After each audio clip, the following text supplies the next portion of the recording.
dar una semblanza. Melina es estudiante de Ciencias de la Tierra en la UNAM, forma parte del colectivo Ecociencias. Aquí ha fungido en un rol muy importante para la creación de proyectos como el ciclo de cine y ecodebate de la Facultad de Ciencias, Viernes Verde y la Semana de Acción Ambiental. Actualmente es la encargada del grupo de trabajo de ciencia climática para Yongo, a la par de formar parte de la División de Cambio Climático de SDSN Youth.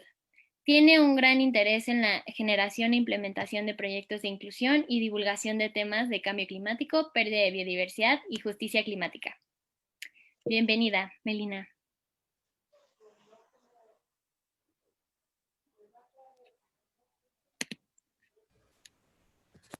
Hola, ¿me escucho bien? Sí, sí te escuchamos. Vale. Muchas gracias por la introducción. ¿Puedo compartir mi pantalla? Sí, puedes hacerlo. Vale. ¿Me avisan si se ve bien? Sí. Vale, voy a presentar.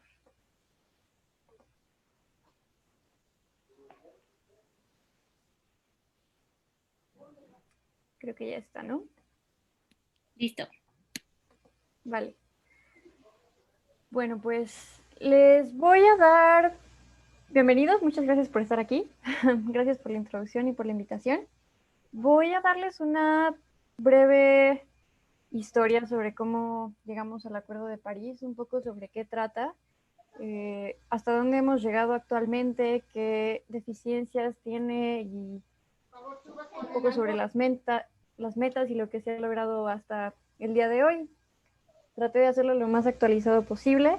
El Acuerdo de París es algo súper complejo y algo muy largo. Es un documento, bueno, no tan largo realmente, pero tiene muchos puntos pequeños y detalles que se deberían analizar con más calma. Entonces los invito a leer el Acuerdo de París si es que se quedan con ganas de conocer un poco más al respecto. Pero bueno, voy a hacer mi mejor esfuerzo para darles un panorama lo más completo posible al respecto. Bueno, ¿por qué llegamos al Acuerdo de París? ¿No? Creo que ya todos vimos este meme. Saca la de la estufa, todos vimos ese video. Está gracioso, pero está triste porque en este caso lo que sucede es que el que se está quemando es nuestro mundo. Bueno, ¿qué es el Acuerdo de París? El Acuerdo de París es un acuerdo dentro del marco de la Convención Marco de las Naciones Unidas sobre el Cambio Climático. Esta tiene toda una historia por su propia cuenta, previa al Acuerdo de París, y da para otra charla completa, pero bueno, vamos a darles nada más un breve recordatorio de lo que sucedió. Fue negociado durante la COP21 en el 2015, entró en vigor el 14 de noviembre de 2016. Esto fue 30 días después de que se cumpliera la ratificación por 55 países que representan al menos el 55% de las emisiones mundiales. Entró en vigor a partir del 2016, sin embargo, su aplicabilidad empieza en el 2020. Esto es porque ese era el término del periodo del protocolo de Kioto, que les voy a hablar un poco después de eso. Bueno, aquí es cuando les cuento un poco de la historia de cómo llegamos al Acuerdo de París. El protocolo de Kioto fue aprobado en el 97 y entró en vigor hasta el 2005. Actualmente hay 192 partes en el protocolo de Kioto. El protocolo de Kioto, digamos que fue un preámbulo para llegar al Acuerdo de París.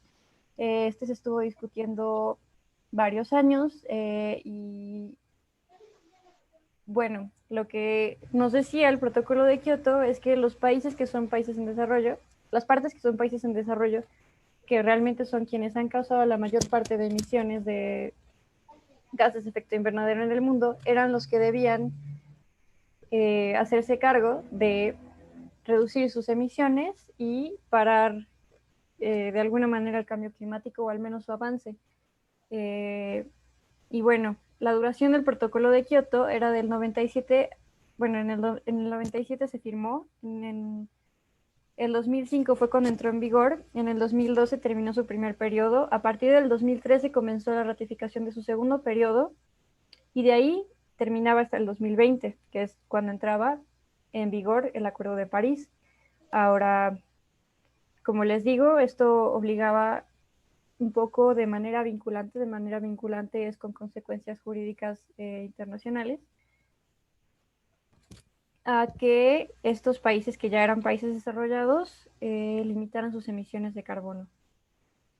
Ahora, el Acuerdo de París es reconocido por 197 países. El número de firmantes originales era de 175 y actualmente son 189. Como ya sabemos, en el 2017 Estados Unidos con el presidente Trump salió del Acuerdo de París, lo cual sí fue un golpe duro. Sin embargo, acuérdense que la aplicabilidad de estos planes se pensaba hasta el 2020. Entonces tenemos otra oportunidad. Cualquier país que se salga del Acuerdo de París tiene toda la libertad de volver a entrar y de ratificarlo. Ahora, países como Guatemala y Ecuador son partes que están en desacuerdo debido a que el Acuerdo de París no es lo suficientemente vinculante. Vamos a ver más adelante a qué se refieren con esto. Hay 8 países que siguen sin ratificar el acuerdo, que son estos, y pues ya sabemos que el país que causó mucha controversia fue Estados Unidos. Bueno, ahorita les voy a dar un breve recorrido sobre los artículos más importantes del Acuerdo de París. Tiene muchos más artículos y son un poco más complejos de lo que les voy a contar aquí, pero es un resumen. El artículo 2 habla de por qué esta ambición, por qué 1.5 o por qué bien 2 grados. Habla de que esta es la meta, ¿no? Dice, bueno, tratamos de llegar aquí, de eso habla el artículo 2. Ahora, dirán ustedes, ¿por qué 1.5, no? ¿Por qué no limitamos el aumento mejor a nada más 0.5 grados? ¿Por qué no lo limitamos a más, a 5 grados?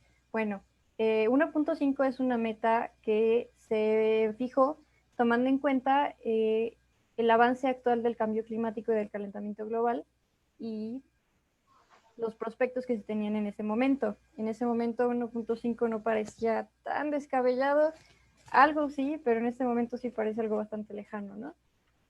Ahora, se trata de disminuir y de limitar el calentamiento global lo más que se pueda. ¿Por qué? Porque con 2 grados más en aumento de temperatura con respecto a niveles preindustriales en el mundo, con niveles preindustriales siempre me refiero a partir de la industrialización, que es, lo toman en cuenta normalmente a partir de 1870. Lo que pasa con 2 grados más es que 1.700 millones más de personas experimentan olas de calor severas, los mares, los océanos suben otros 10 centímetros, hay varios cientos de millones de personas que quedan expuestas a la pobreza y a los riesgos relacionados con el clima, los arrecifes de coral, que son ecosistemas muy importantes en los sistemas acuáticos, disminuyen hasta en un 99%, las capturas pesqueras mundiales podrían disminuir en otros 1.5 millones de toneladas. Esto está bastante alarmante. De por sí 2.5 grados es una meta bastante ambiciosa con como vemos el avance actualmente. Sin embargo, pues es lo más que podemos desear, ¿no? Ya tenemos ahí a la izquierda otra foto un poco catastrófica. Como sabemos, los que más van a ser afectados son los países del sur global y países en desarrollo. Y bueno, ¿qué pasa si sube más de 2 grados? Estamos viéndonos muy optimistas con los 2 grados, ¿no? ¿Qué pasa si no solo sube 2, sino más?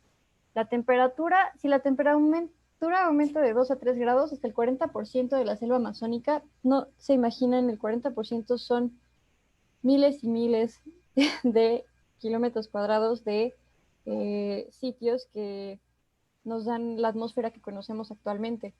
Será destruida. El suelo más cálido matará la vegetación y liberará más carbono. Así que va a ser toda una retroalimentación positiva, que una retroalimentación es cuando es un efecto de dominó, que tiras algo y se va haciendo más grande y más grande los efectos y ya no puedes pararlo. Los huracanes serán más fuertes y las ciudades de Asia, Australia y el sureste de Estados Unidos se enfrentarán mucha destrucción. Holanda será destrozada por el Mar del Norte y esos solo son algunos prospectos de lo que sucederá. Realmente las afectaciones son a muchísimos más países y aquí solo mencionan a algunas partes y algunos países como Australia y Estados Unidos. Sin embargo, sabemos que hay islas que desaparecerían completamente con 3 grados. Costas, capacidad alimentaria reduciría muchísimo y bueno, no queremos que eso suceda, estaríamos en graves problemas. Ahora, ¿qué pasa si sube más?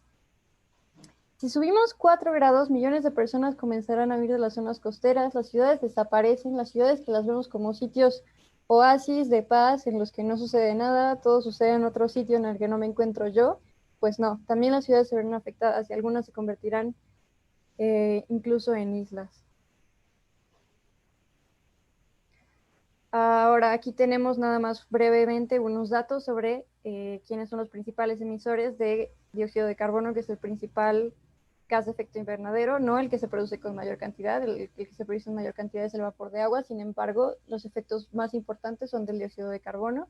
Tenemos a China con 9.838 millones de toneladas anuales, después está Estados Unidos, India, Rusia, Japón, Alemania e Irán. Y tenemos de dónde vienen las emisiones principalmente. Vemos que la mayor parte son de transporte y generación eléctrica, o sea, energía y cómo nos movemos. Después viene la industria, después vienen otras industrias energéticas, residencial y en una menor parte, que es 3.2%, comercios, agricultura y servicios, lo cual sigue siendo mucho. En eso viene incluido la alimentación, la ganadería, la agricultura. Ahora pasemos al artículo 4. El artículo 4 habla de que tenemos que llegar al pico lo más alto, lo más pronto posible y reconocer que llegar a este pico le va a llevar más tiempo a las partes que son países en desarrollo. Este pico me refiero que todavía no llegamos al punto máximo de emisiones de carbono. Con cómo vamos, o sea, si hubiéramos llegado al pico ya iríamos decreciendo nuestras emisiones. Sin embargo, no hemos llegado aún ahí, seguimos aumentando. Ahora esto le lleva más a los países que son, a las partes que son países en desarrollo, porque estos países van a seguir desarrollándose, van a seguir generando más emisiones, porque van a seguir industrializándose estos países, lo cual genera más emisiones, más población y más gases de efecto invernadero. Aquí tenemos nada más dos mapas como referencia de cuáles son el sur global a la izquierda y a la derecha. Los más oscuros son los países que están desarrollados y los menos oscuros en azul son los que están más en desarrollo. Bueno, el artículo 5 habla un poco de los sumideros y depósitos. Primero les hablo un poco de qué trata y después qué es un sumidero o depósito. El Acuerdo de París también alienta a las partes a conservar y mejorar, según proceda, los sumideros y depósitos de gases de efecto invernadero, y se hace referencia a cuáles son estos sumideros y depósitos en otro párrafo, ¿no? Ahora, ¿qué es un sumidero y depósito? Se refiere a sumideros y depósitos de carbono. Como vemos aquí, principalmente los sumideros y depósitos de carbono en escalas de tiempo cortas son los sistemas que realizan intercambio gaseoso, como son todas las cosas en el mundo que hacen fotosíntesis. Aquí vemos cómo funciona un poquito esto sumidero de carbono, las cosas vivas que hacen fotosíntesis absorben CO2, lo incorporan así y desprenden oxígeno a través de este proceso. Ahora, eso es importante porque estos sumideros de carbono son duraderos y esto nos da un poquito como de colchoncito para guardar el carbono, porque naturalmente el carbono se almacena en la Tierra, solo que no le estamos dando chance de almacenarse a la tasa que necesita para que estemos a salvo. Y bueno, también hay fuentes de sumideros y depósitos de carbono geológicos, sin embargo, estos llevan escalas de tiempo mucho más altas y pues ya no tenemos tiempo de esperar a que los sistemas geológicos nos salven de la destrucción, ¿no?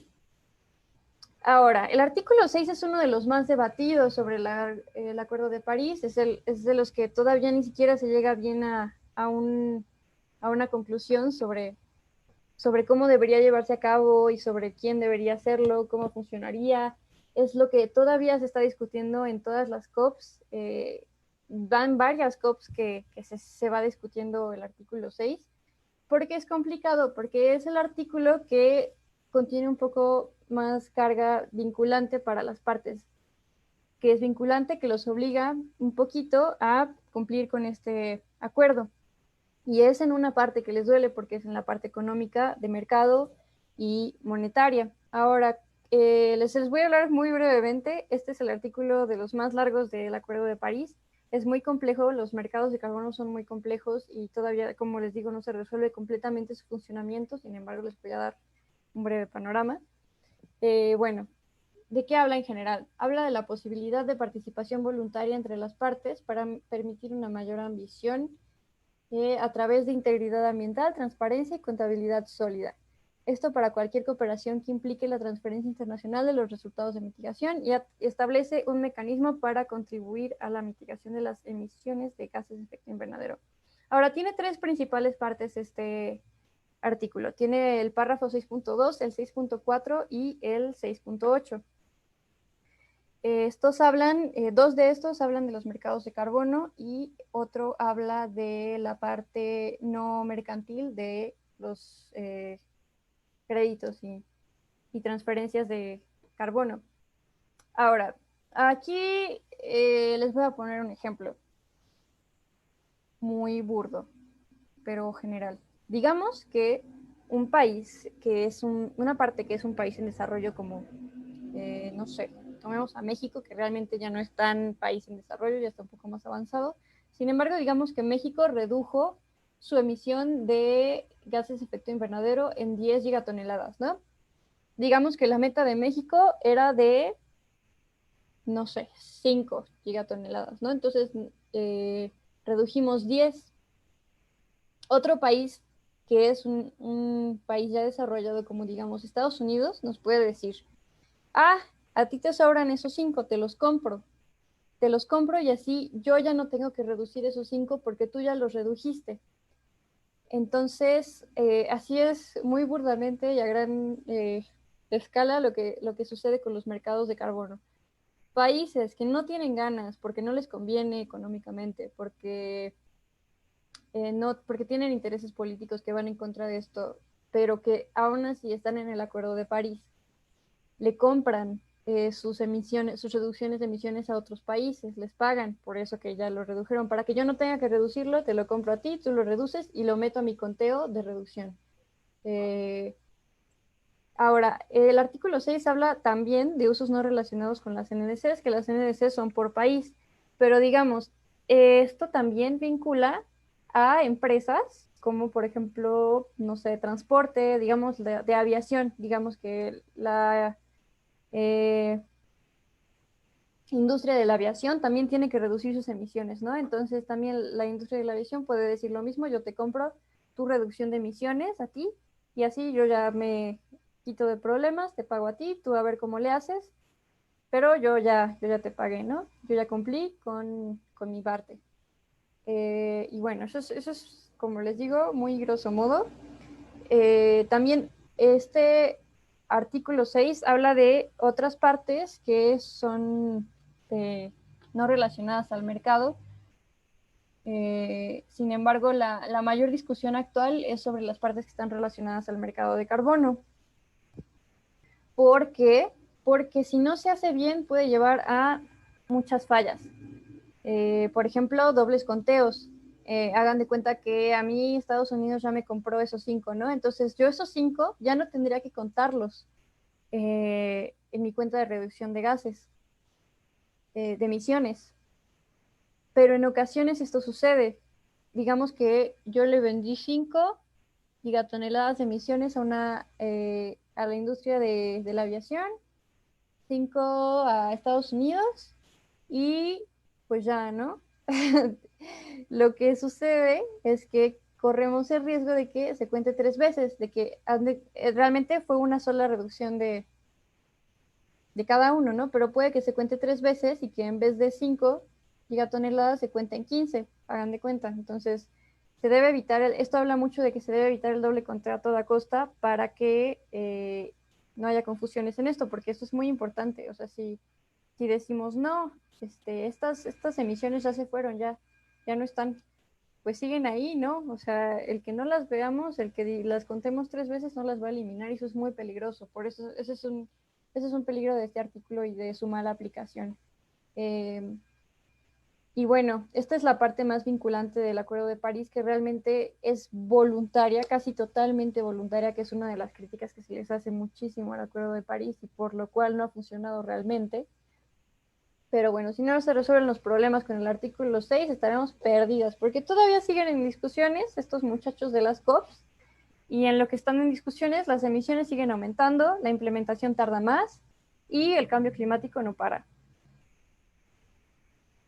Ahora, el artículo 7 habla de la adaptación, por eso hay un camaleón. Menciona la importancia del aumento de la capacidad de adaptación. Esta es una de las partes más importantes porque es un hecho que va a cambiar el clima, es un hecho que va a haber afectados. Y si no tomamos en cuenta medidas de adaptación, estamos perdidos, por más que tratemos de resolverlo, en lo que tratamos de resolverlo, otros ya se chingaron, ¿no? Entonces, pues es muy importante tomar en cuenta la adaptación. Esto habla también de ponerle dinero a la adaptación por partes de países que son ya desarrollados, a las partes que son países en desarrollo.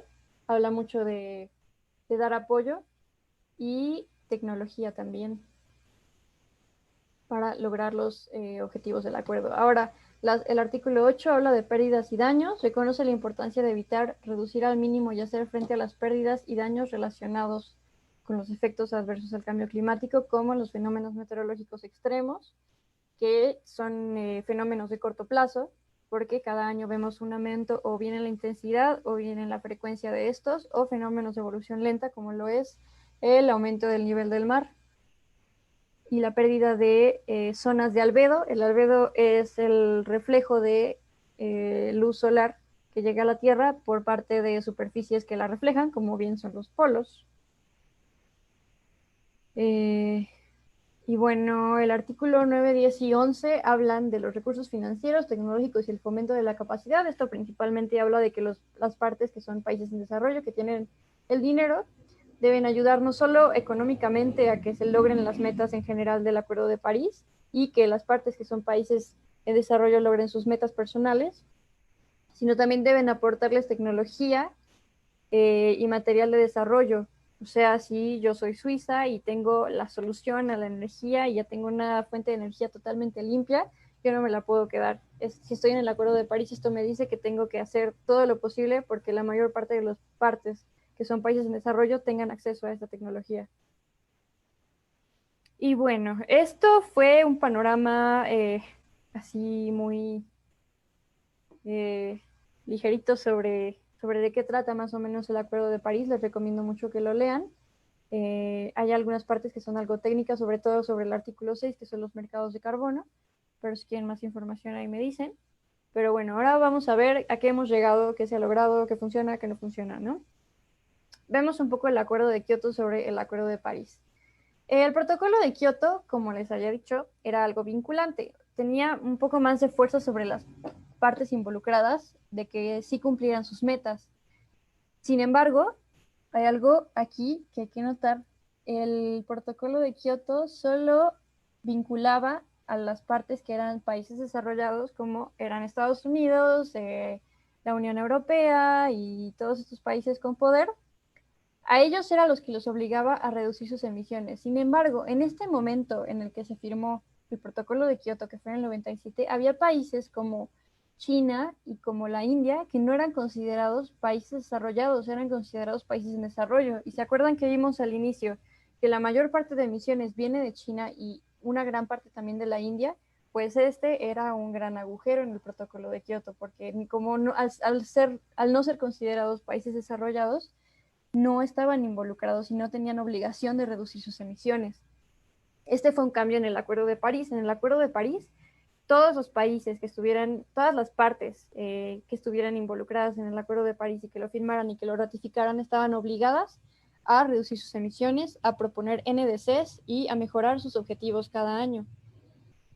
Pero el Acuerdo de París casi no es vinculante. Pero ¿cómo logras que tantos países se pongan de acuerdo en algo tan delicado? Pues les das por su lado, les dices, mira, sí, todos los países que le entren tienen que entrarle chido, pero no te voy a obligar a nada, ¿no? O sea, es voluntario, tú ahí pones de tu buena fe, tú pones tu NDC, yo no te la pongo, y pues ya, ¿no? Así es como hicieron que tantos países firmaran el Acuerdo de París. Sin embargo, como les digo, su aplicabilidad era a partir del 2020, entonces a mí se me hace muy lento, a mí se me hace muy tarde ya para empezar a aplicar el Acuerdo de París, aunque tiene objetivos específicos a partir del 2025, entonces se supone que esto tiene que ir en chinga para que ya salga, ¿no? Por otro lado, eh, bueno, aquí les puse, se trata de pasar la papa caliente, pero nunca realmente hacer algo. Esto era como refiriéndome a los mercados de carbono. No, no, pues es que yo soy país en desarrollo. Digo, es que yo, China, soy un país en desarrollo, entonces no tengo por qué hacer esto. Después viene el Acuerdo de París y dice, no, pues ahora sí tienes. Dice, bueno, pues mejor le compro créditos de carbono y le compro su reducción de emisiones a otro paisito ahí chiquito y ya me zafo de problemas. Entonces, pues realmente este tipo de eventos muchas veces no logran los objetivos porque son mucha burocracia, discusiones de años y la entrada en vigor y ratificación de los países tarda. Ahora, ¿hay algo que obligue a las partes a cumplir con el acuerdo? Como les digo, el Acuerdo de París es en su mayoría no vinculante, sin consecuencias jurídicas, sin consecuencias internacionales. Eh, pero entonces dirán, pues entonces, pues ¿de qué sirve, no? ¿Qué les obliga realmente a cumplir con su parte? Bueno, pues muchas veces el simple hecho, aquí les puse esta imagen, porque el simple hecho de la presión internacional es suficiente. O sea, a veces con el simple hecho de que muchas partes hayan firmado el Acuerdo de París, basta con la presión internacional y política de hacer algo al respecto. Y es algo que pensaríamos muy burdo, sin embargo, es muy poderoso y algo que hemos visto que ha funcionado a lo largo de la historia. Bueno, ahora viene la parte triste, ¿no? Esto lo actualicé hoy. La última charla que di de esto fue el año pasado y eran los números del 2019. Esto ya fue el 2020. Ya casi chillo. Bueno, tenemos aquí las proyecciones al 2100 de emisiones en gigatoneladas, ¿no? Mm, si vamos así, si seguimos como vamos a subir no 2 grados, no 3, sino de 4.1 a 4.8 grados. Si no hacemos nada, no se preocupen. Esto es así decir, no, no existe el cambio climático, no hay pedo, ¿no? Pero, digamos, si tomamos en cuenta las políticas actuales, o sea, las que existen actualmente en este momento, no que se están por firmar, no que todavía falta, no, que se están haciendo actualmente, no subimos 4, subimos de 2.7 a 3.1. Pero acuérdense los desastres que les hablé al inicio de qué pasaba si llegamos a 3 grados. No es cualquier cosa, no es suficiente.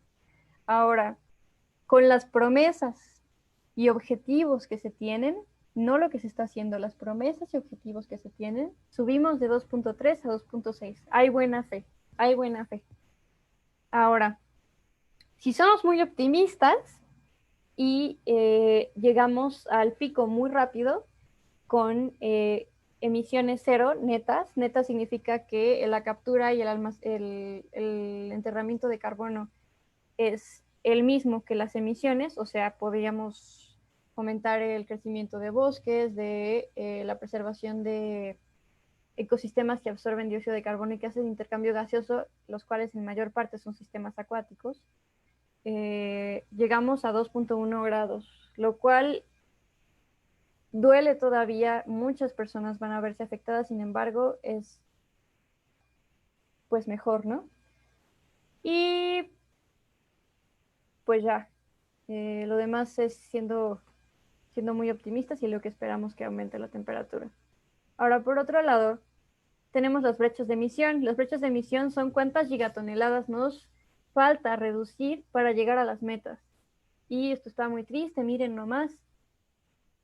Estamos de 10 a 15 gigatoneladas de emisiones de dióxido de carbono al año de aumentar solamente 2 grados. Y estamos de 23 a 27 gigatoneladas de dióxido de carbono, de emisiones de dióxido de carbono al año, a llegar a las metas del Acuerdo de París.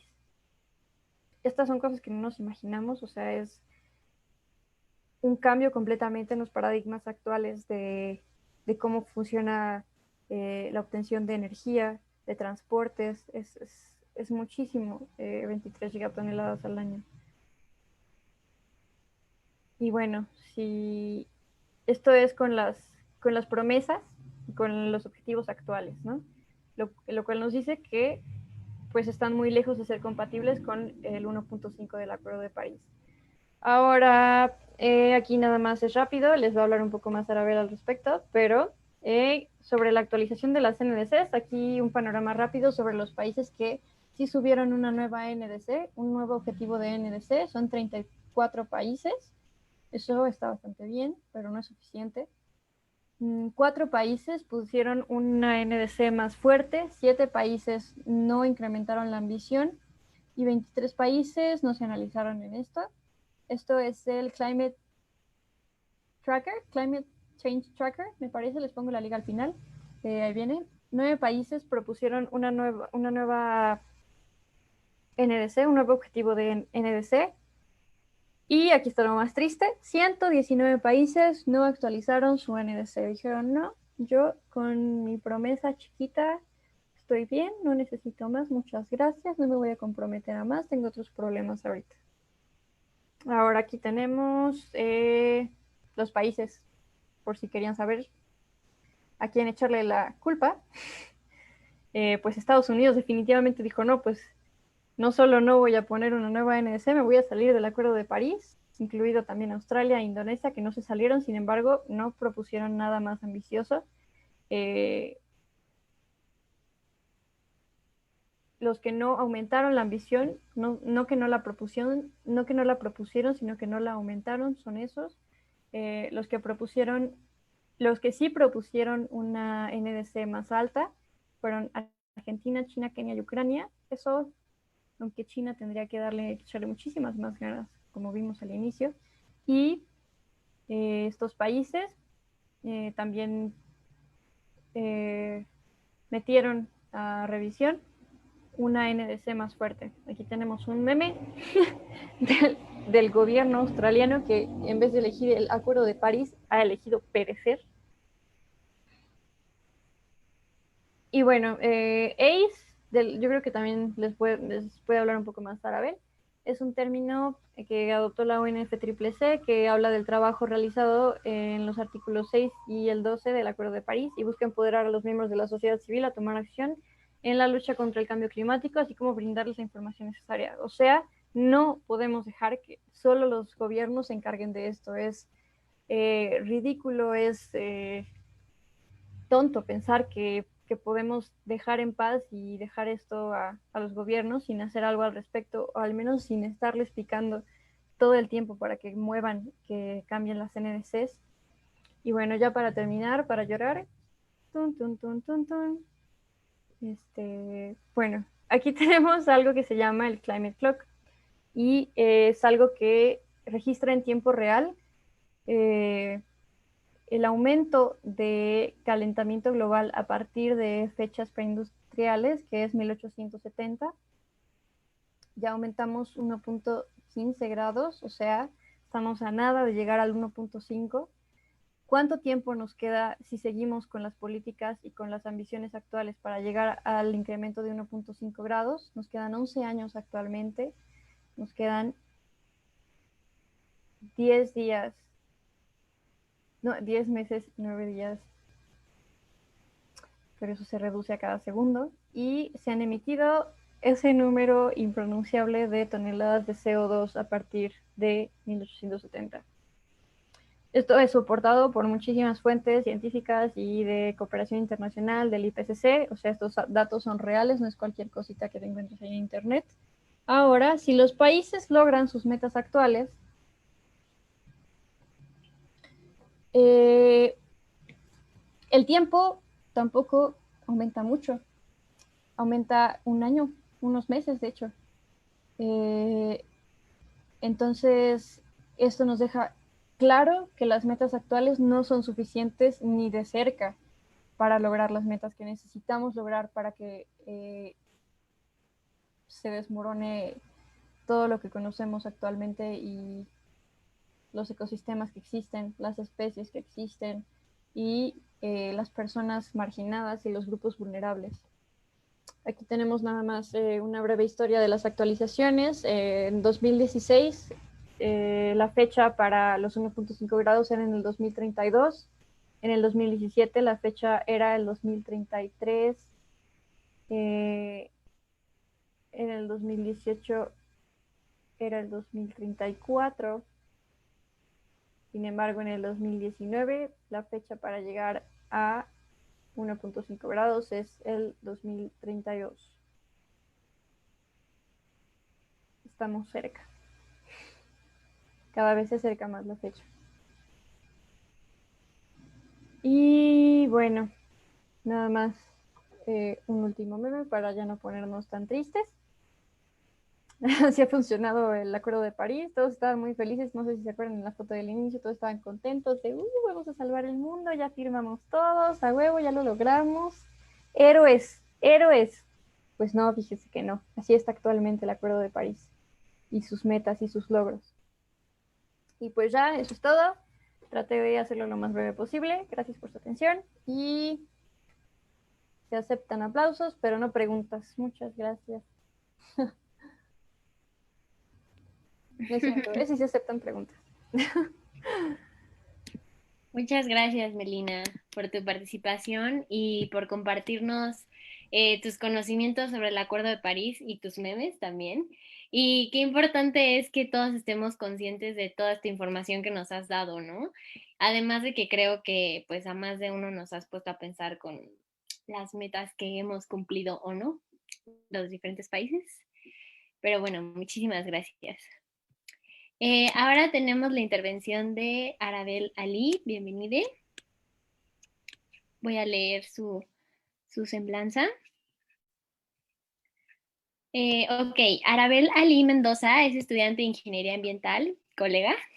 Es líder climática de The Climate Reality Project, integrante de la División de Cambio Climático de la Red de Soluciones para el Desarrollo Sostenible, capítulo Juventudes México, SDSN Youth México, Coordinación Operativa de Educación Ambiental Mundial, miembro de la Coordinación Nacional de Fridays for Future México, fundadora del colectivo Empoderamiento Climático, el cual se basa en los 6 elementos de Action for Climate Empowerment, donde se destacan algunos logros como las colaboraciones y aportaciones a la Comisión de Protección y Mejoramiento Ambiental del Congreso del Estado de Colima, resaltando el punto de acuerdo de emergencia climática en el estado de Colima, y con la Semarnat por medio del entregable de ACE dentro del proceso juvenil de actualización de las NDCs. Bienvenida. Hola, muchas gracias por la presentación. Voy a pasar a presentar, si me pueden apoyar a darme acceso, creo que ya. Listo. Muy bien, ok. ¿Me confirman que pueden ver todo, por favor? Ya se puede ver. Okay. Bueno, pues muchísimas gracias a todas las personas que están viendo en este momento. Este es creo que es un encuentro que hay que celebrar, ya que las juventudes en estas nuevas épocas, después del despertar del COVID, de cómo empieza un nuevo año, estamos incitando a este tipo de eventos. La LCO y todo lo que el marco, lo que estamos viviendo en este momento va a trascender a una incidencia internacional. Tengo la oportunidad de haber asistido a 2 LCOs anteriormente, antes de esta que ahora nos toca coordinar como equipo, y pues es una invitación a todas las personas que nos están viendo en este momento para que hagamos uso de nuestra voz como juventudes para realmente llevar el mensaje de lo que es la crisis climática, el riesgo y más que nada pues a lo que nos vamos a enfrentar nosotras, nosotres y las futuras generaciones, ¿no? Y pues bueno, Melina ya nos dio toda una explicación, la verdad muchísimas gracias, Meli, hizo mucha referencia a lo que vamos a tratar en este momento. Nos vamos a ir entonces un poquito más veloz también para pues también descansar un ratito de la computadora. Esto es más lo quiero hacer como más de que lo reflexionemos, ¿no? Y pues bueno, le puse de qué uno con las contribuciones nacionalmente determinadas, porque dentro del marco y de todo el cotorreo que estamos llevando con el ECOI, pues creo que se me hizo adecuado. Si en algún momento tienen alguna pregunta, pueden irlas escribiendo en el chat, igual de todos modos al final pues tenemos la sesión, ¿no? Y bueno, voy a empezar, esto va a ser breve como les comentaba, y vamos a ir directo al grano, al punto de acción, ¿no? A lo de que cómo está bien, ya la Convención de las Naciones Unidas nos da la pauta como país para poder efectuar lo que sigue, ¿no? Y bueno, las contribuciones nacionalmente determinadas, como ya lo comentaba Melina, básicamente es el porcentaje que cada país que firma el Acuerdo de París se compromete a reducir en cuanto a los gases de efecto invernadero. Esto también depende qué tipo de país es, como lo comentaba, que es desarrollo o en vías de desarrollo. El Acuerdo de París trae los dos anexos y pues ya ahí cada país determina los porcentajes de acuerdo pues a la categoría en la que se encuentran. Pero básicamente es el porcentaje en el que un país se compromete a reducir de gases de efecto invernadero. Y bueno, esto es más o menos el temario, va a estar breve. Primero es qué son las contribuciones nacionalmente determinadas de México, el proceso que lleva a cabo Semarnat. Esta es una exposición que nosotros como equipos dimos cuando fue el proceso de actualización de las NDCs. Entonces, quienes ya nos han seguido, pues lo van a reconocer un poquito más. Entonces, vamos a hacer una diferenciación entre lo que fue el anterior proceso o la anterior NDC y la de ahorita. Después les voy a platicar un poquito del proceso juvenil que llevamos a cabo. Después vamos a ver el Climate Action Tracker, que también ya nos habló un poquito Meli, el Gap Report, que también ya nos habló Meli, pero es esencial para poder entender por qué no estamos teniendo visión. Un simulador de políticas públicas, que ya habla más de México, y bueno, lo del reporte especial también es toda una conferencia que hay que tomar, pero solamente es hacer referencia, ¿no? Al riesgo. Entonces, dentro de la legislación de México, cuando se firma el Acuerdo de París, el país pues lo ratifica, lo firma y lo incluye dentro del marco jurídico, que es la Ley General de Cambio Climático, que es pues la ley que rige a todo el instrumento jurídico nacional sobre cambio climático. En el artículo 3, y es el transitorio 2 me parece, que dice que es el conjunto de objetivos y metas asumidos por México en el marco del Acuerdo de París en la materia de mitigación y adaptación al cambio climático para cumplir con los objetivos a largo plazo de la Convención Marco de las Naciones Unidas por el Cambio Climático. Es importante siempre tener como el marco jurídico porque es la parte de la defensa, ¿no? Acuérdense que ya nos estamos metiendo más al tema de incidencia política y pues bueno, entonces es importante que conozcamos los artículos de la ley y cómo es que esto da pauta, ¿no? Y bueno, el proceso en sí es que los países tienen cada 5 años actualizar estas cifras. En el 2015 fue la primera parte y la segunda parte es ahorita en el 2020. Entonces, el 2019 fue el año del proceso en el que todos los países sacaban sus comunicaciones nacionales, los inventarios de gases de efecto invernadero, y a partir de ahí pues hacían sus estudios y determinaban cuáles eran estas NDCs. La cosa en el 2019 fue que se pensaba que el 2020 iba a ser el año de la acción climática. No sé si se acuerdan que había muchos posts, incluso Greta lo mencionaba mucho, y había mucha actividad en cuanto a que este es el año en el que la década de acción tenía que empezar y los gobiernos tenían esta oportunidad para poder pues, hacer cambios drásticos dentro de los sistemas económicos para poder reducir los gases de efecto invernadero. Pero pues no fue así. Llegó el coronavirus y en vez de ser una oportunidad que los gobiernos pudieran aprovechar para poder reducir sus emisiones y sincronizarlas con las mismas medidas de recuperación económicas y sociales ante el COVID, pues era una oportunidad que fallamos, ¿no? Y vamos a platicar hasta el final ya específico como de las áreas de oportunidad de México, porque ya sacó su actualización. Creímos que no iba a ser en 2020, pero sí fue así, ¿no? O sea, sí lo sacó a tiempo en el último mes. Este proceso tenía que haber sido entre febrero, marzo, pero México lo entregó hasta diciembre, y como los demás países que ahorita también nos enseñó Meli. Pero bueno, entonces México está en esta situación, tuvo la oportunidad de actualizarlas, pero no hubo una actualización sustantiva. Bueno, lo vamos a analizar. Las NDC se dividen en dos, en mitigación y adaptación. Lo que veíamos era lo de las que si eran condicionadas o no condicionadas.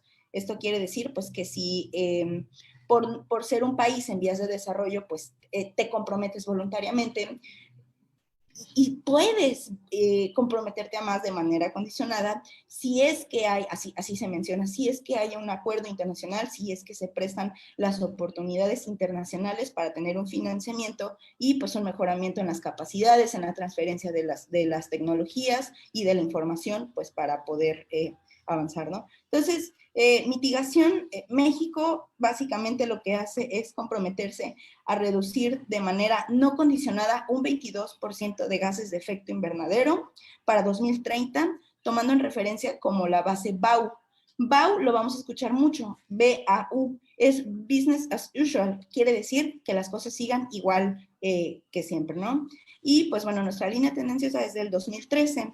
Esto también ya lo vimos en las diapositivas de Meli, pero ya es para que les estemos empezando a poner pues la cantidad de las gigatoneladas que hay, ¿no? Entonces, México se compromete a reducir sus emisiones un 22% y hace otro apartado que es el del carbono negro. Se compromete a reducir un 51% de las emisiones de carbono negro para el 2030. Meli nos hablaba del punto máximo de que nos dice el Acuerdo de París, ¿no? De que tenemos que llegar. México calcula que nuestro punto máximo sea en el 2026. Ahorita lo vamos a ver en las gráficas. Y bueno, la NDC del 2020 ya no es la del 2015. Ahorita les voy a mostrar un poquito más la diferencia. ¿Qué hace? Es el compromiso no condicionado y que lleva los sectores. Son 7 sectores que básicamente son sectores económicos que no forzosamente la convención te pide que sea estos, pero México así los acomodó, ¿no? A otros países los acomodan de otra manera, pero la idea es que hay transporte, hay electricidad, el sector residencial, el sector petróleo y gas, la industria, el sector agropecuario, los residuos, el USCUS, que es el uso de suelo, la silvicultura y el cambio de uso de suelo. Y bueno, el otro apartado del carbono negro, ¿no? Y no, aparte, en esta nueva NDC se incluyen unos instrumentos que son más de los de adaptación, que son los condicionados, pero, perdón, esta es la otra parte, ¿no? La que te dicen, sí podemos hacer más, pero sí cuento con el apoyo suficiente internacional. Entonces, estas son las dos partes de las NDC de México. Entonces, ustedes cuando vean esta imagen, porque la vamos a seguir viendo, van a saber, dentro de la LECO y de todo el proceso, vamos a poder identificar. Pero bueno, así suena un poquito medio romántico. Ahorita lo vamos a ver en ¿cómo se llama? Como el Climate Tracker que estaba compartiendo Meli. Este es el documento que sacaron en el 2015. Son los 8 elementos, pero vienen con las medidas. Estas medidas son las que determina el gobierno federal para poder pues, distribuir de acuerdo a las competencias para poder pues, reducir los gases de efecto invernadero. Aquí podemos ver algunas cositas. Uy, lo siento. Como, por ejemplo, en transporte, decía, actualizar la norma de emisiones y eficiencia energética para vehículos ligeros nuevos. Estos son cuestiones más puntuales, pero, por ejemplo, aquí hay otro que dice, modernizar la planta de generación eléctrica, reducir las pérdidas técnicas en la red eléctrica, utilizar equipos ahorradores de agua para disminuir la demanda energética para el calentamiento de agua. Y así nos vamos por sector y sector, ¿no? Entonces, estas son las medidas que México propone para poder reducir sus emisiones. Pero la actualización viene, ¿no? Bueno, aquí ya vienen un poquito más grandes. Esto es, repito, del 2015, pero lo que necesitan saber es que de la NDC del 2015 a la NDC del 2020 no hubo un cambio sustancial. No hubo un cambio sustancial en cuanto a mitigación dentro de los sectores económicos, pero en la parte de adaptación sí. Ahorita lo vamos a ver. Lo diferente que se alcanza a ver es que ya hay una visibilidad más de lo que es la transversalidad con la adaptación, porque antes se tendía a ver de una manera mucho más separadas, cuando hay medidas de mitigación que pueden ser medidas de adaptación, incluso medidas de regeneración. Y también otra cosa nueva que vemos dentro de las NDCs actualizadas es que hay una vinculación mucho más estrecha con los ODS y con la transversalidad. Pero bueno, digo, o sea, sí, pero vamos avanzando. Y pues lo cuantifican, ¿no? Entonces, este es el escenario tendencial en cuanto a las emisiones de México y la ruta de la NDC. La línea roja que pueden alcanzar a ver aquí es la proyección que se hace para el BAU, ¿no? Si todas las cosas siguieran iguales. Este puntito que ven en el que dicen el 2026 es lo que les comentaba. El Acuerdo de París te dice que hay que alcanzar el punto máximo lo más rápido. México dice que nuestro punto más alto de emisiones va a ser en el 2026 y a partir de ahí empezar a reducir las emisiones. Entonces, aquí podemos ver cuáles son las emisiones por sector, pero dentro de, si marcamos una línea horizontal que vendría siendo esto, nos damos cuenta que las emisiones que se calculan para reducir al 2030, ¿qué tan lejos están del 2013? El 2013, ¿por qué? Porque es nuestro BAU, acuérdense, es nuestra línea inicial, ¿no? Nuestra línea base. Esto quiere decir que el compromiso de México es no aumentar mucho sus emisiones respecto a la línea base. O sea, no es ir abajo de la línea base, es la línea base y realmente no voy a aumentar mucho mis emisiones. Esto quiere decir que no hay una verdadera reducción de gases de efecto invernadero y pues que la NDC no va para ese espacio, ¿no? Lo vamos a ver más adelante. Y bueno, la otra parte es la parte de vulnerabilidad. Aquí sí hay que reconocer que hay una mejora o que hay un abarque mucho más con un enfoque social, incluso de género, dentro del apartado de vulnerabilidad. Ahorita lo vamos a ver.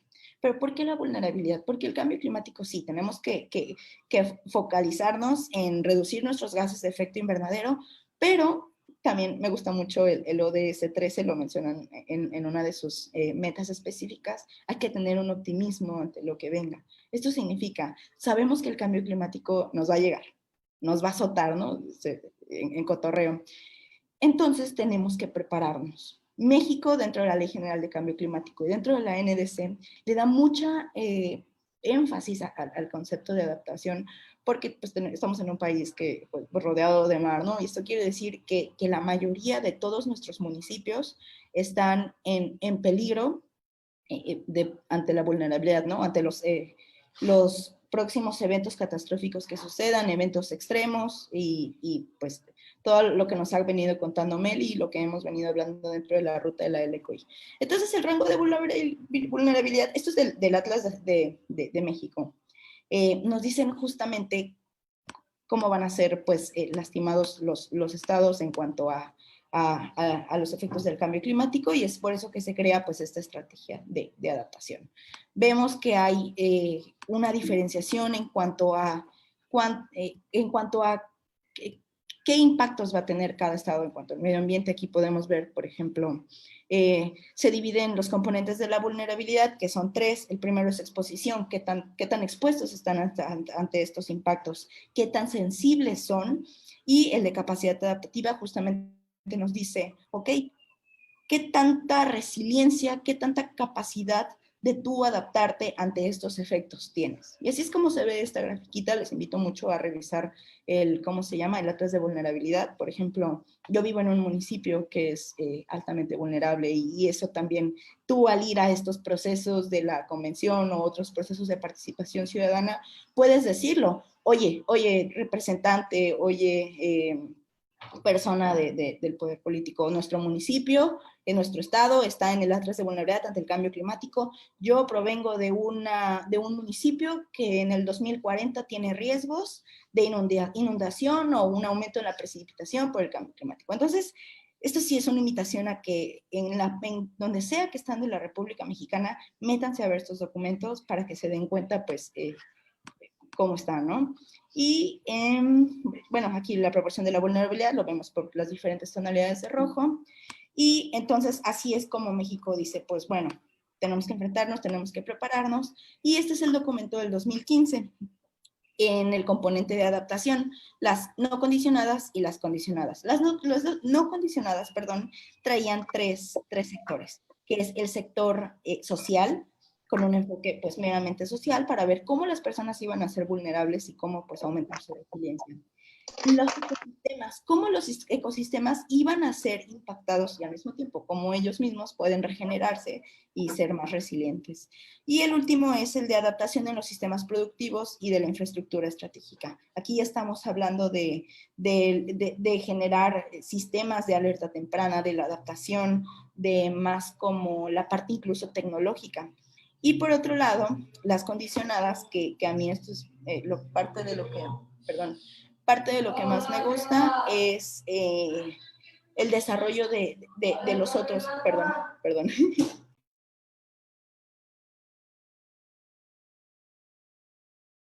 Disculpen. Ok, entonces de las condicionadas están estos tres elementos, ¿no? El desarrollo de las capacidades, la transferencia de la tecnología y el financiamiento para la adaptación. ¿Qué significa? Que el país y todo el sistema que lleva, por ejemplo, la Semarnat, puede ser mejorado si nosotros tenemos una transferencia, por ejemplo, de otro tipo de tecnologías que nos permitan almacenar carbono o bioingeniería u otro tipo de cosas. A esto se refiere el Acuerdo de París en cuanto a decir la cooperación internacional también, la transferencia de tecnologías y el financiamiento para la adaptación. Quiere decir que sí, que otros países, quienes han sido justamente responsables del norte global, tengan que financiar estas estrategias para poder reducir la vulnerabilidad. Y en el 2015 vemos que son pues estos tres ejes estratégicos con 21 líneas de acción y unas acciones condicionadas. Pero en el 2020 nos encontramos,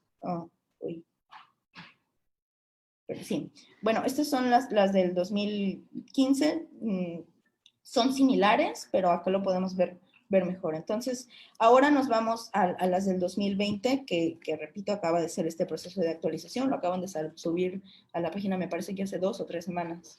Y pues lo que encontramos es que ahora son 5 ejes estratégicos, son 27 líneas de acción, hay sublíneas, hay líneas de implementación, hay unas sinergias entre los ejes estratégicos, entre los componentes de los diferentes órdenes de gobiernos, por ejemplo, como el gobierno federal marca pautas, pero, por ejemplo, las acciones tendría que llevarlas a cabo municipio o el estado o por las jurisdicciones, ¿no? Y aquí lo podemos ver mejor, este ya es el documento, se los vamos a compartir, y lo que les digo, son 5 elementos, básicamente es lo mismo, vemos un poquito de diferencia en los títulos, pero lo importante es cómo aterrizan la adaptación. Por ejemplo, prevención y atención de impactos negativos en la población humana del territorio, sistemas productivos resilientes y seguridad alimentaria, la conservación, la restauración y aprovechamiento sostenible de la biodiversidad y de los servicios ecosistémicos, la gestión integrada de los recursos hídricos con un enfoque en cambio climático, y la protección de infraestructura estratégica y el patrimonio cultural tangible. Aquí los vamos a ver un poquito así como están dentro del documento, que te dice cuáles son las líneas de acción. Por ejemplo, lo que les comentaba es que el mismo PINC nos dice que tenemos que aumentar la capacidad de resiliencia del al menos el 50% de los municipios del país para poder pues tener como un mejor control y reducir pues ahora sí que los riesgos. Aquí nos dice otras cosas como implementar las estrategias integrales de adaptación que fortalezcan las resiliencias de los asentamientos humanos, fortalecer los órdenes de gobierno en los sistemas de alerta temprana y protocolos de prevención y acción ante peligros hidrometeorológicos y climáticos en diferentes sistemas naturales y humanos, bueno, entre otros, ¿no? Y, por ejemplo, aquí ya habla de los sistemas productivos y resilientes sobre la alimentación, el promover las prácticas de producción y consumo más sostenibles, el incorporar el riesgo al cambio climático dentro de las cadenas de valor, lo que nos decía Meli, el riesgo o el menos acceso que vamos a tener a nuestras necesidades básicas, tiene que ya estar dentro de la planeación a futuro, ¿no? Por ejemplo, otro de fortalecer los instrumentos de política ambiental e implementar acciones para asegurar la protección ante los impactos del cambio climático de los cultivos nativos relevantes de la agricultura y seguridad alimentaria. Por ejemplo, hay un dato que nos dice que, bueno, para no darles cifras falsas, pero va a ser más difícil, por ejemplo, el acceder a a un maíz nativo, va a ser mucho más difícil acceder a algo tan simple, ¿no? Como es la base de la alimentación humana por el aumento de la temperatura. O si no, otro de los factores que también llama mucho la atención es que menos nutrientes pueden tener estos alimentos. Y bueno, el LGC nos habla de la biodiversidad y, por ejemplo, nos habla de alcanzar una tasa cero de deforestación para el 2030, el fortalecer otra vez los instrumentos para reservar los ecosistemas, el impulsar acciones para prevenir el establecimiento, controlar y erradicar las especies invasoras y, bueno, fortalecer instrumentos de la política ambiental, implementar acciones para conservar y restaurar las islas, incrementar su resiliencia. Entonces aquí nos habla, empieza a hablar un poquito más de la biodiversidad, pero algo que a mí me gusta mucho es que empiezan a hablar de los servicios ecosistémicos, el poder identificarlos y darles cierto valor es lo que nos aporta también mucho a la hora de hacer esta cuantificación sobre determinar cuáles son las políticas para la reducción de gases de efecto invernadero. Y otra vez, pues aquí lo vemos, los objetivos de desarrollo sostenible, cómo lo van ligando y hacen la vinculación ahora con las medidas de mitigación. Esto quiere decir que bueno, no hay por qué ver mitigación y adaptación separadas, sino en el mismo lugar. Y por casi último, el enfoque hídrico, pero el recurso hídrico con enfoque en cambio climático, el manejo, por ejemplo, de cuencas con cambio climático para la reducción y el manejo adecuado, ¿no? Y las soluciones basadas en la naturaleza, vamos a hablar más adelante de eso y también es uno de los elementos de la LCOI que pues tienen como, no sé, que es bueno, perdón. Y por último, la protección de la infraestructura estratégica y el patrimonio cultural tangible, pues ya nos hablan como más lo físico en cuanto a la estructura, la seguridad que hay estructural y funcional de la ciudad y cómo hacerlas más resilientes ante los efectos. Y pues bueno, esto es ya en sí la NDC nueva, hay que investigarla más, repito, esto acaba de salir hace ¿cómo se llaman? 2 semanas, pero ahorita al final les voy a decir algunos puntos claves para entender por qué esta NDC de México no es suficiente, aparte como de lo que dijo Meli. Y les voy a hablar velozmente, porque también creo que ya me estoy pasando un poquito de tiempo, es la actualización de los compromisos climáticos de México de este año, pero el proceso que hicimos como juventudes. Esto fue un proceso que se llevó realmente como desde diciembre del año pasado.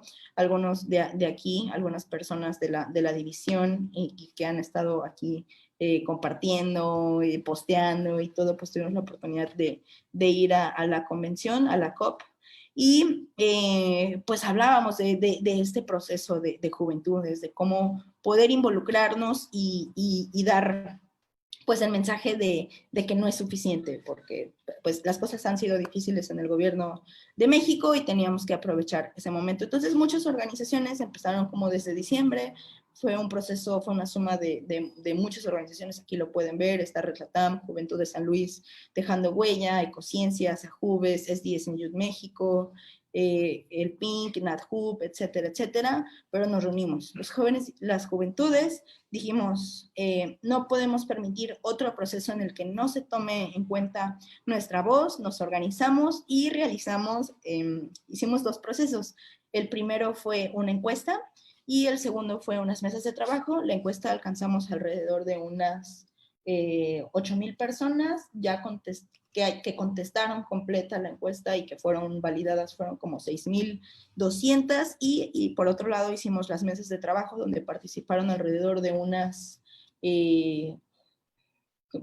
300 juventudes más o menos, tenemos los números por ahí, la verdad aquí sí olvidé pegar esa diapositiva, después ya les vamos a pasar el reporte, pero fue algo muy interesante porque logramos compilar esta información, esta percepción de juventudes de México de alrededor de 6,500 personas y hicimos un entregable que le dimos pues a Semarnat directamente y al INEC, incluso también a la Secretaría de Relaciones Exteriores, para decirles, esto es lo que nosotras como juventudes pensamos y no basta, no es suficiente, necesita haber mucho más ambición y pues fue un proceso que todavía hasta el momento sigue esa relación con Semarnat, pero nosotros mismos alcanzamos a ver cómo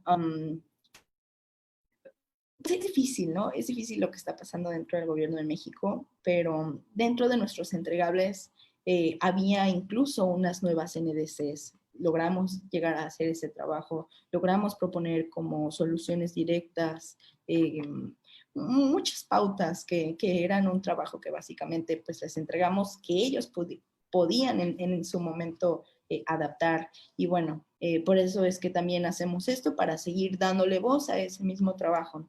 Y pues sobre la ruta de la LCO, ya dentro del evento lo vamos a trabajar, vamos a enseñarles esos resultados, vamos a poder verlos y no se queda ahí porque hay una segunda etapa después de las NDCs, además de publicarlas, que es pues la implementación. No solamente es entregar como el papelito, sino ya cómo vamos a trabajar directamente nosotros con municipio, con Estado, con los gobiernos y con las personas que sean representantes, ¿no? Y esta fue la metodología más o menos que llevamos a cabo. Tuvimos asesoramiento de gente de varios lados, nos contactamos con organizaciones como WRI, como el PINC, como GEFELAC, como entre otras, ¿no? Tuvimos un asesoramiento y acercamiento con personas de la UNAM también, entre otros. Entonces, el proceso que llevamos fue básicamente preguntar sobre cómo poder llegar a esta reducción de gases de efecto invernadero para el 2030 y por otro lado cómo adaptarnos. Y pues lo vimos también desde los otros sectores, capacidades, transferencia de tecnología y financiamiento. Pero ahora esto ya me voy más rápido porque ya lo explicaron Meli, pero aquí es donde ya podemos ver cuál es ahora sí que la situación actual de la NDC. Este es el rastreador de acción climática, lo platicó Mel, pero básicamente lo que nos dice es que este termómetro nos dice hacia dónde vamos. Ya dijo que Mel que los escenarios ya no van a 2, o sea, ya incluso vamos a 4.1, 4.2, ya se suben hasta 4.8. Aquí podemos ver que si seguimos, el BAU, ¿no? El Current Policy, si seguimos igual, podemos alcanzar el aumento de temperatura de 4.1 para el 2100. Entonces, esta es el Climate Tracker, que justamente nos dice cómo van las políticas públicas en cuanto a las NDCs en los países. Y aquí lo podemos ver como, pues, insuficiente, muy insuficiente, insuficiente, compatible con el 2 grados centígrados. ¿Eso qué quiere decir? O sea, tus NDCs, pues, están bien, pero no estás en el 1.5. O sea, tú le estás direccionando al 2. Y por otro lado, pues, los que sí van de acuerdo con el Acuerdo de París, con el 1.3. Y bueno, esta la explicó Mel, pero si México fuera el mundo, básicamente nos estamos yendo incluso al aumento de los más arriba de los 2 grados centígrados si seguimos comportándonos como las políticas actuales están, ¿no? Para que entiendan un poquito mejor esta gráfica, aquí aquí podemos ver cuáles son las proyecciones si seguimos como antes y con ¿cómo se llama? Con la actualización de la NDC, pues tiramos hasta acá, a este parte naranja y lo vemos aquí como un 3 grados. Entonces, con las políticas actuales de México, le estamos direccionando a un aumento de temperaturas de 3 grados centígrados para el 2050. Entonces, esto es grave, ¿no? Y por otro lado, está el Gap Report, que también lo explicaron, pero es muy importante que ya lo vean después de ver lo que es la NDC, qué tan lejos estamos realmente de alcanzar el mantenernos en el 1.5 y no alcanzar el 2. Entonces, aquí lo podemos ver igual con la línea azul, cuál es el escenario de las políticas públicas actuales, cuál es el escenario de las NDCs incondicionales, las condicionales, y por otro lado, estos dos apartados, o sea, esta primer parte nos dice que estamos a 15 y a 13 gigatoneladas equivalentes para para alcanzar el 2 grados centígrados. Y por otro lado, estamos a 32 y 29 gigatoneladas de lograr pues las emisiones cero, ¿no? Porque lo que nos dicen es que tenemos que llegar a la mitad de las emisiones para el 2030 y para las emisiones cero para el 2050 con una proyección de 2010. Entonces, esto lo que lo podemos ver es la brecha realmente de acción que nos ha faltado hacer para poder alcanzar esa reducción. Y pues bueno, aquí es donde preguntamos dónde está el compromiso. Y ya lo platicarán después, ya lo platicaremos después. Esta es una plataforma que se desarrolló específicamente para la NDC de México, entre varias organizaciones, que es el WR México, el Centro Mario Molina, el OCIN y el Energy Innovation. Pero básicamente lo que te dicen con las NDCs es cuáles son las emisiones que se están calculando. Y a partir de ahí, pues podemos ver en esta gráfica cuál es la brecha que hay, lo que les comentaba, en el 2050, para llegar a ese nulo de emisiones. En este 2050 tendríamos que llegar a 0, pero está en 800. Y para el 2030 tendremos que llegar a 50. Entonces, esta es la brecha que hay para 2030 y esta es la brecha que hay para 2050. Como se los dije anteriormente, es que México se está comprometiendo a no aumentar mucho sus emisiones. No es una reducción, sino que simplemente dice, desde mi línea base yo no las voy a aumentar mucho.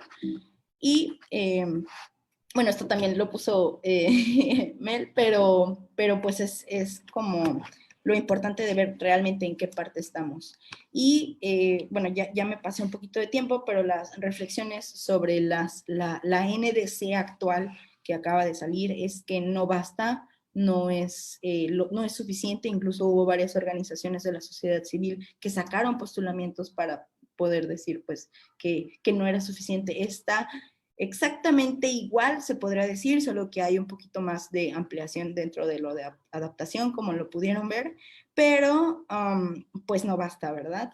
Les quiero compartir, porque quiero que lo veamos directamente del documento, pero dentro de lo que platicaba Mel también está las reglas de operación en Katowice, que fueron las que se aprobaron en la COP24 en Katowice, y justamente lo que te dice es cómo debe de ser la ruta de implementación de la NDC. Y lo que nos hablaba Mel era específicamente como de los artículos del Acuerdo de París, y donde nos dice qué tan ambicioso tendría que ser como pues la NDC. Y aquí en esta parte, la verdad, yo sí les recomiendo mucho que lo vayan a ver, que lo vean, que busquen este documento. Y aquí es que nos dice cómo, literal, cómo considera la parte, México, que su contribución determinada a nivel nacional es justa y ambiciosa a la luz de las circunstancias nacionales. Entonces, la primera parte dice que obedeciendo el Acuerdo de París, la NDC es justa y ambiciosa. Y ahí te dice que sí lo es, porque contiene compromisos no condicionados y acciones adicionales. Dice que México es un país en vías de desarrollo y que estamos como en una posición en la que podemos, lo que damos es lo que podemos. Se considera ambiciosa porque incorpora todas las recomendaciones referentes a la actualización y se apega a las metodologías desarrolladas por el IPCC para los efectos de registro de las emisiones, de los registros, y asimismo se ha desarrollado mecanismos de financiamiento y esfuerzos nacionales bajo el contexto de las directrices y recomendaciones de la Convención. Básicamente nos está diciendo que sí está obedeciendo, porque incluye una parte no condicionada en la que se promete el 70% de reducción. A lo que voy es que básicamente esto va en contra del Acuerdo de París, porque no hay una mayor ambición, no hay una mayor, aquí están los conceptos, bueno, vamos a seguir leyéndolos. Aquí dice que se considera la NDC con un componente de equidad, ya que se basa en el Plan Nacional de Desarrollo 2019-2024, que justamente dice no dejar a nadie afuera, no dejar a nadie atrás, y define que propongamos un modelo de desarrollo respetuoso de los habitantes y del hábitat, orientado a subsanar y no agudizar las desigualdades, defensor de la diversidad cultural y del ambiente natural, sensible a las modalidades y singulares económicas regionales y locales. Entonces ahí nos va como que choreando en cuanto a qué tanto cumple con los principios del Acuerdo de París. Pero puntualmente estos son los tres que son como más fuertes, porque nos dice que no obedece a nuestro principio de progresividad. Esto quiere decir que tenemos la obligación como país de direccionar hacia una NDC muchísimo más ambiciosa, y no lo está haciendo. Entonces, en el artículo 4, en el párrafo 3, dice que México es un país en desarrollo que se sitúa entre los 20 de mayores emisiones. Reconoce la participación de la responsabilidad social. A ver, no, perdón, es que lo apunté en un resumen aquí abajo. Vean. Dice que se considera que la NDC es justa porque México apenas da el 1.3% de las emisiones globales. Luego también dice que en el principio 4, que habla justamente de la... Ay, perdón.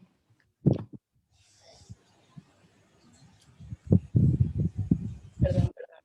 Es que aquí ya se me torció, pero bueno, a lo que voy es de que lo que nos platicaba Melina al final eran los principios específicos de la NDC, que cada vez tienen que ser con una mayor progresividad y con una mayor ambición, y aquí justamente en este documento es lo que el gobierno de México le dice a la convención para decir que sí cumple.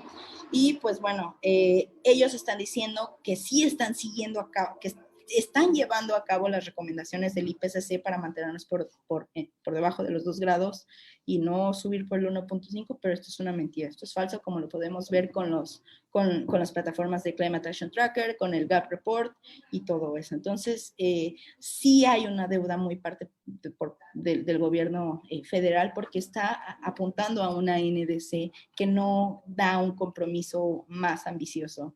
Pero bueno, también hay que entender la situación en la que se encuentra pues el gobierno de México por todo lo que pasa.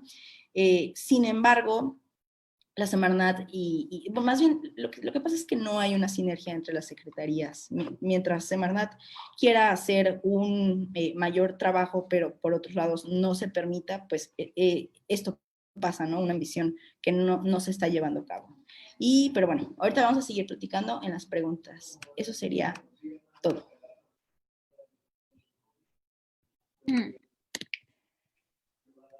Arabel, muchísimas gracias y la verdad que interesante ver cómo es la incidencia o la participación de México en todo esto que nos cuentas, ¿no? Y la CNDC sobre todo. También quiero decir que es muy motivante escuchar hablar sobre la participación de los jóvenes en estos temas, ¿no? Como que igual yo me siento muy motivada de que sí, sí podemos. Pero bueno, vamos a abrir la ronda de preguntas. Les recuerdo que por medio de la acción de levantar la mano aquí en el Zoom se les va a poder dar la palabra. Y a los que nos están viendo por la transmisión en Facebook, si escriben directamente, pues tengo entendido que ahí se les van a contestar las preguntas. Entonces, para que se animen los participantes, voy a empezar yo con una pregunta y justo habla sobre esto último que habías mencionado. Puede ser para Meli o para ti. ¿Creen que México pueda aumentar la ambición climática y sus NDC? ¿Cómo ven esta situación?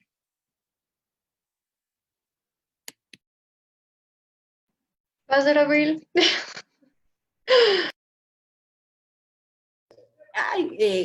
Puede y debe, acuérdense que pues, es uno de los principios del Acuerdo de París. Sin embargo, repito, por la falta de coordinación entre las secretarías y pues porque realmente no vemos un gobierno preocupado por el cambio climático, pues es lo que ha venido entorpeciendo el proceso. Sin embargo, sí se puede hacer por otros mecanismos de participación ciudadana, y lo que a mí sí me gusta resaltar de esta NDC es que hay un trabajo directo con gobiernos estatales y municipales. Entonces, sí debe, sí puede y sí tenemos que hacerlo más.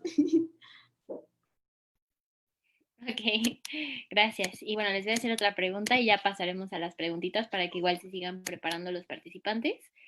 ¿Creen que México pueda recuperar su liderazgo climático? ¿Cómo ven esta situación?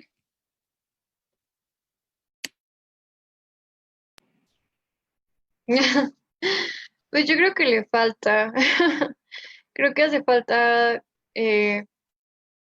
pues, mucho presupuesto e inclinación del gobierno a cooperar. Creo que están abriéndose poco a poco, pero sí falta muchísima ambición, no solo en la NDC, sino eh, en la implementación de políticas con respecto a mitigación y adaptación. Y de hecho hay varios países en Latinoamérica que son muchísimo más ambiciosos y que tienen muchísimo más, un espectro más amplio de lo que está sucediendo y se están preparando, como no sé, varios países latinoamericanos, Costa Rica, se me ocurre, no sé, creo que sí le falta mucho a México y creo que aparte de actualizar y aumentar la ambición de la NDC, debería irse buscando la implementación sobre todo de soberanía alimentaria, de seguridad hídrica, de pues muchos problemas que ya están afectando a poblaciones marginadas y que pues va a ponerse peor con el tiempo, ¿no?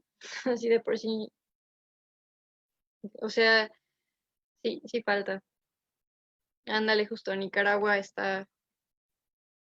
una parte central de su gobierno, no sé, o sea, creo que faltan muchas cosas, pero sí es necesario. Muchas gracias. Muy bien, entonces vamos a continuar con Luis Canales, que tiene una pregunta para ustedes. Hola, gracias. Bueno, con esto de que no han funcionado como se tenía planeado, ¿no? Originalmente el Acuerdo de París y todo lo que nos han presentado. Por ejemplo, ¿ustedes qué creen que sea como lo más urgente hacer, ya sea dentro de este marco de acuerdos de París o fuera de él incluso, para tener realmente un redireccionamiento de toda esta situación, pues que nos va a afectar a todos y sobre todo les va a afectar pues a los sectores más opacados, ¿no? A la hora de tomar decisiones. ¿Qué creen que ustedes qué creen que sería lo más urgente, ya sea dentro o fuera de todo este marco que nos presentaron? Voy a tomar la palabra. Hay dos cosas básicas. La primera es el dejar de financiar los combustibles fósiles y esto es a través de, bueno, hay varios mecanismos, pero el principal o el que más se promueve es el impuesto al carbón, que es justamente darle un monto a la tonelada de gas de efecto invernadero para poder, pues así cobrarla y que sea un recurso directamente etiquetado para, pues, reducir el impacto, ¿no? Entonces, hay una plataforma que es, ya la vamos a ver también más adelante, pero justamente es un evaluador de políticas públicas, se llama En-ROADS. Vamos a tener un taller la próxima semana, creo que es el día lunes, ojalá puedas estar, y ahí se ve cómo podemos disminuir realmente el aumento de la temperatura por meter el impuesto al carbono. Esa es la solución que más se da a nivel internacional. Y ya, cambio. Gracias. Yo también Perdón, tengo pero... algo que...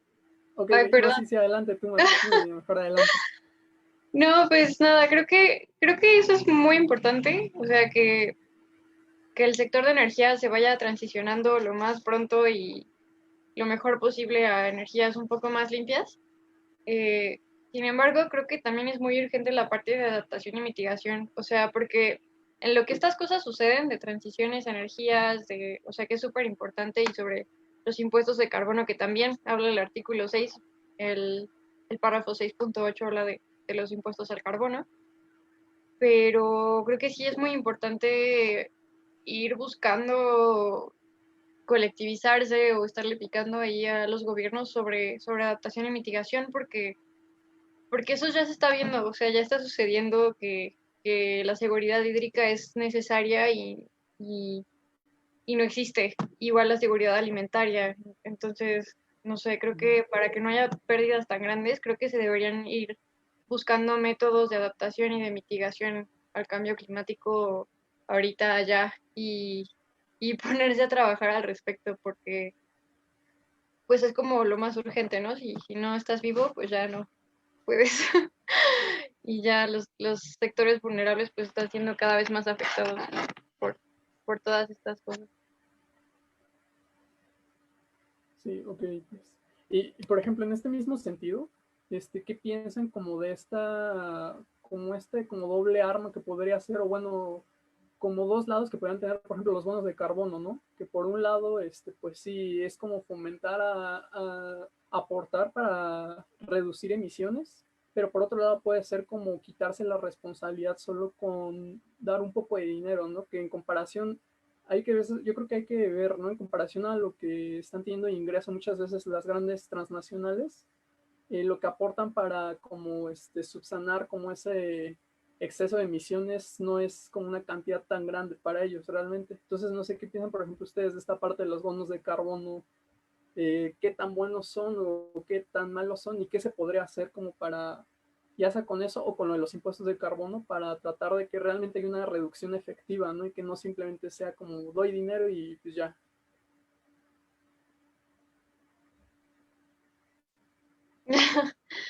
Pues sí es un problema. De hecho, por eso se ha tardado tantísimo en discutir y en negociar el artículo 6, porque tenemos sí este lado de que sí los responsables de la mayor parte de emisiones son estos países con transnacionales enormes y tienen una responsabilidad enorme y realmente comprar bonos de carbono a países en desarrollo no les cuesta nada.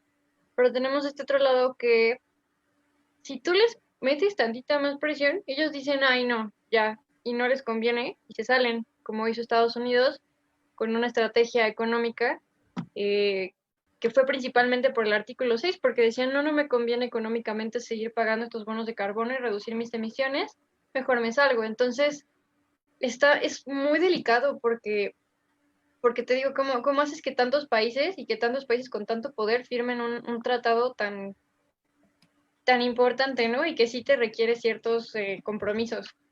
Y esa fue la manera, que fuera voluntario y que no fuera vinculante y que pudieras hacer este tipo de cosas, porque de lo contrario no habría ni siquiera cooperación internacional. O sea, de estos países que no necesitamos que entren, o sea, si no los tratas así con pincitas, ellos dicen no, ya no.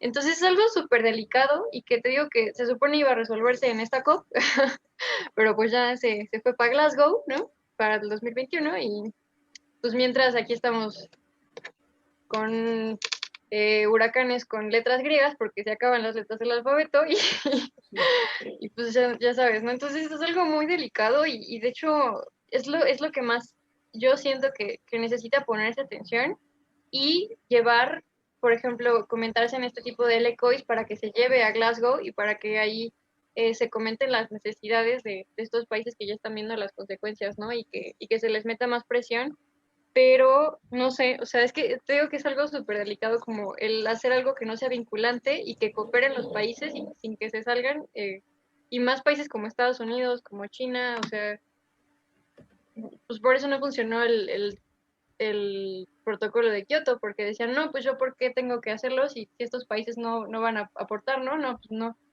Y se tuvo que hacer el Acuerdo de París. Entonces,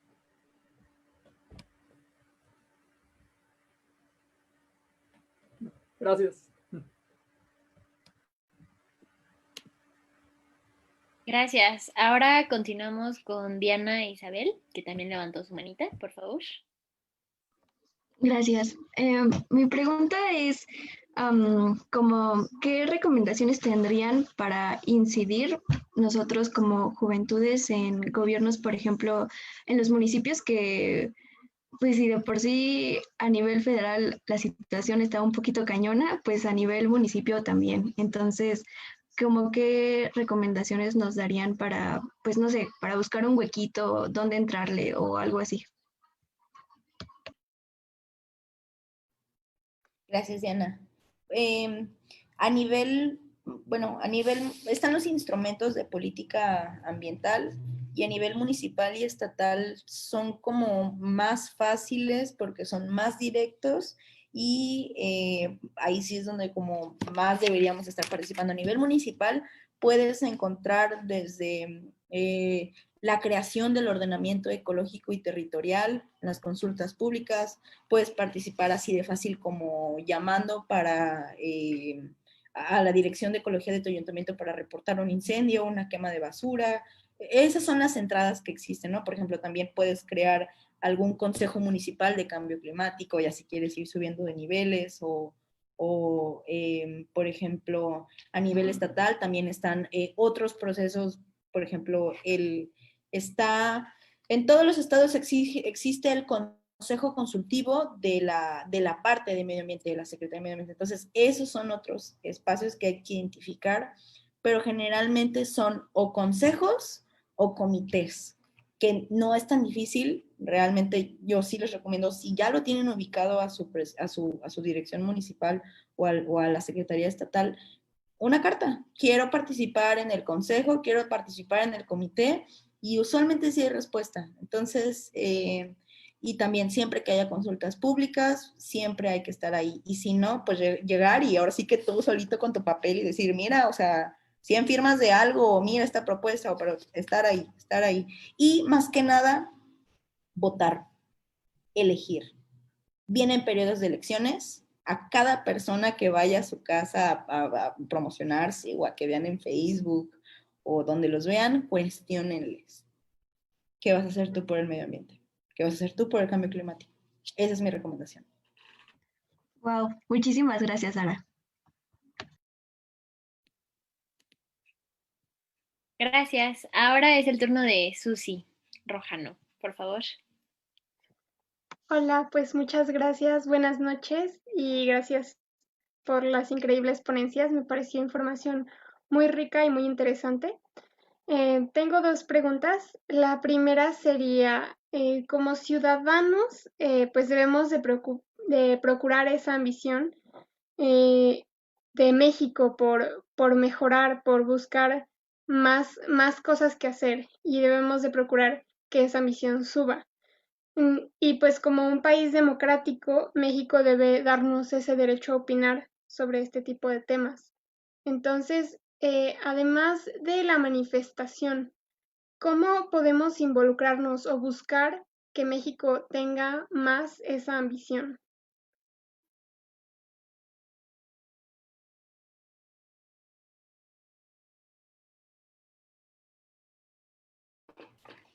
Pues, por ejemplo, lo que comentaba ahorita, o sea, buscar los espacios de incidencia, eh, para mí es elegir, o sea, llevar a representantes que tengan esta verdadera conciencia a esos espacios donde toman las decisiones para llegar allí. Entonces, sí es para mí elegir y pues exigirles. O sea, y aparte de las cositas que ya dije, ¿no? O sea, hay que buscar los instrumentos que hay en todas las jurisdicciones. Sí, claro, muchas gracias. Y mi segunda pregunta sería, pues sabemos que es muy difícil, pero si tomáramos en cuenta en una acción climática muy buena, es decir, si lográramos reducir al máximo nuestras emisiones, ¿las consecuencias en los próximos años serían las mismas? ¿O cuál sería el máximo plazo hasta el que podríamos llegar o sería indefinido? O sea, ¿el cambio climático aún es irreversible o por más que luchemos para que no lo sea, va a llegar algún punto en el que sea irreversible a pesar de todo?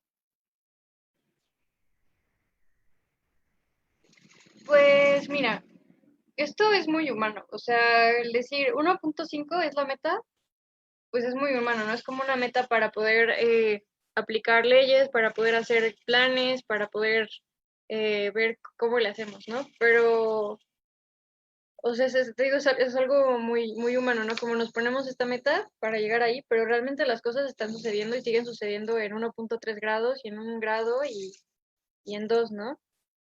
Ahora, te digo, o sea, esto es solo como en un panorama muy ideal de que logremos nuestras metas actuales y nuestras ambiciones, ¿no? Pero no recomiendo mucho pensar de la manera como de, no, es que ya no hay vuelta atrás, es que, pues ya para qué, ¿no? No.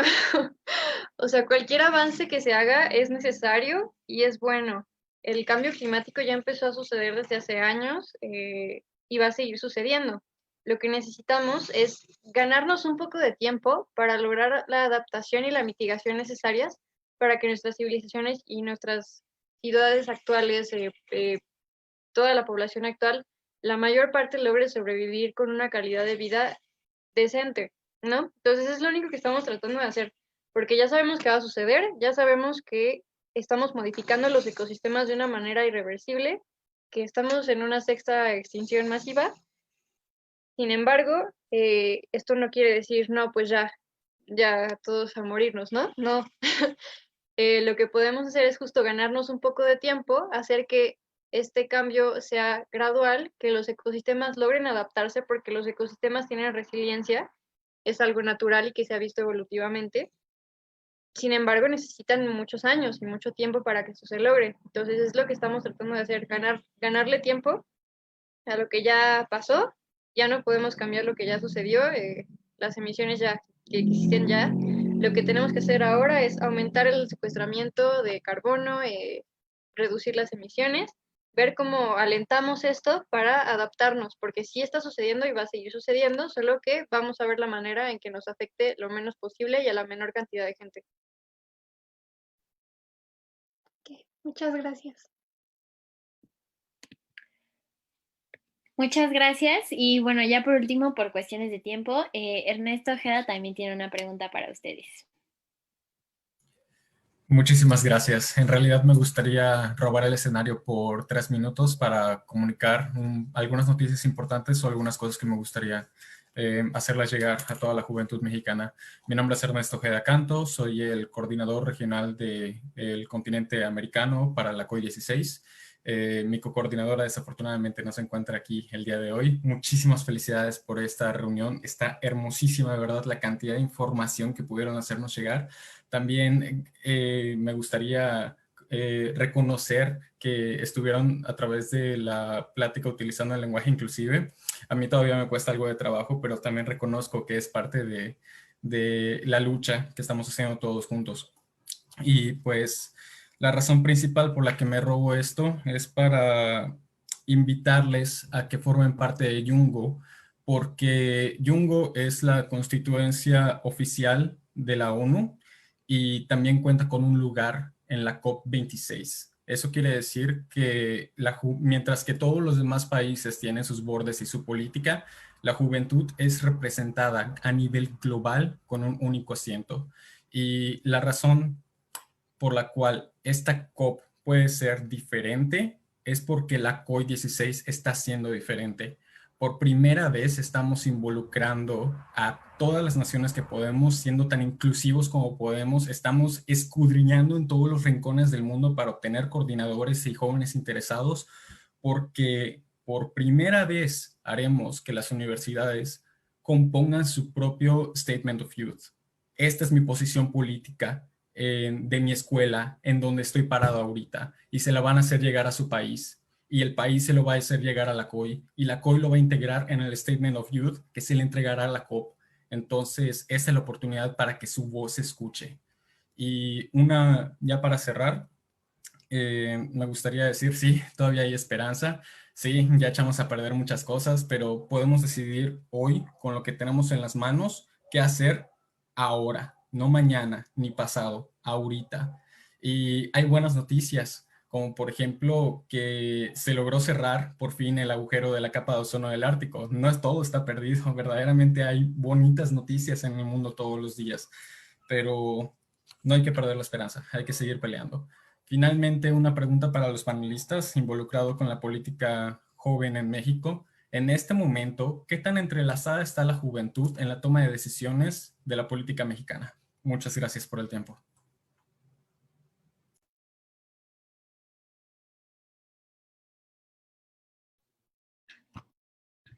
Voy a responder. Yo creo que a nivel federal, por esfuerzo de otras personalidades, siempre se ha considerado el sector juvenil.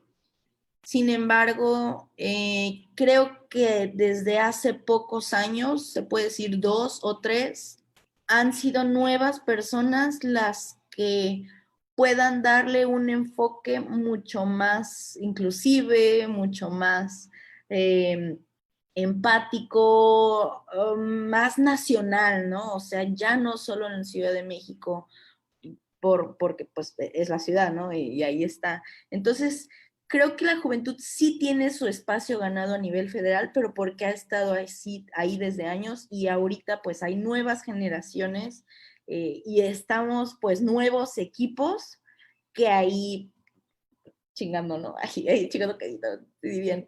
Y a nivel estatal creo que estamos logrando una red muy grande de personas en otros estados, en otros municipios, y eso es lo bonito de poder también como replicar lo que está haciendo cada quien, ¿no? Y lo que yo sí quiero decir es que nos hemos logrado hacer familia. O sea, muchos de los que estamos aquí nos hemos logrado hacer familia y eso nos hace más fuertes. Sí.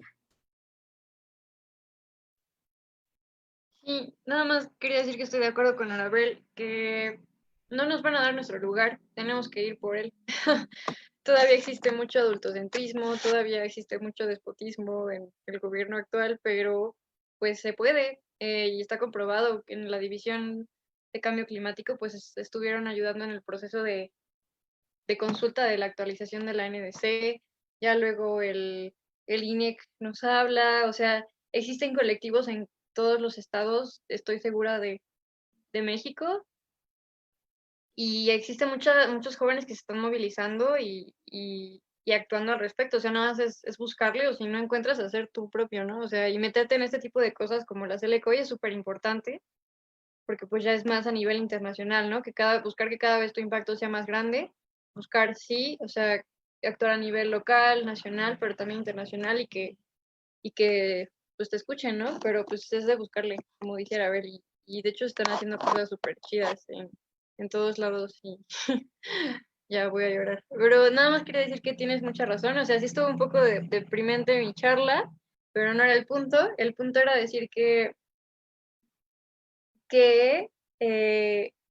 el hecho de que estemos lejos de las metas del Acuerdo de París significa no que todo esté perdido, sino que tenemos que llegar a ellas, o sea, que tenemos que hacer lo necesario para que se logren y sí, hay mucho que se ha perdido, pero hay mucho que todavía queda y que vale la pena defender y pues la gente que está viva y las siguientes generaciones no podemos ignorarlas y no podemos decir, no, pues ya espero vivir una vida normal y pues ya que se chingue el mundo después de mí, ¿no?